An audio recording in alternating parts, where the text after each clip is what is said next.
সর্বোচ্চ আদালতের রায়ে সন্তুষ্টি প্রকাশ করেছেন বিএনপি নেতা ইশরাক হোসেন। তবে স্থানীয় সরকার মন্ত্রণালয় তাকে শপথ পড়াতে গড়িমসি করলে বৃহত্তর আন্দোলন গড়ে তোলার হুঁশিয়ারি দিয়েছেন তিনি।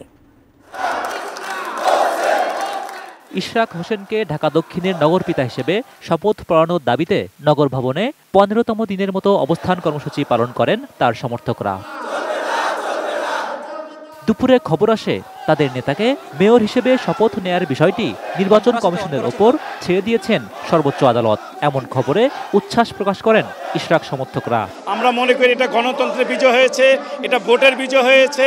ইশরাক হোসেনের শপথ এখন সময়ের ব্যাপার মাত্র।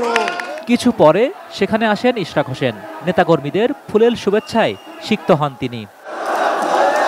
আদালতের রায়ে ন্যায় বিচার নিশ্চিত হয়েছে বলে মন্তব্য করেন তিনি। বাংলাদেশে আইনের শাসনকে সম্পূর্ণ শ্রদ্ধা রেখে আমরা যে মামলা করেছিলাম, আদালতের প্রতি পূর্ণাঙ্গ আস্থা আমরা রেখেছিলাম, সেটি আবারও প্রমাণিত হয়েছে। তাকে শপথ পড়ানোর প্রক্রিয়া শুরু করতে আর বিলম্ব সহ্য করা হবে না বলে সরকারকে সাবধান করেন তিনি। আমার শপথ গ্রহণ অনুষ্ঠানের জন্য পদক্ষেপ নিন, অন্যথায় আগামীকাল থেকে ঢাকা নগরবাসীকে সাথে নিয়ে এই আন্দোলনকে আরো বেগবান করা হবে। Zahid Hossain, ATN news, Dhaka.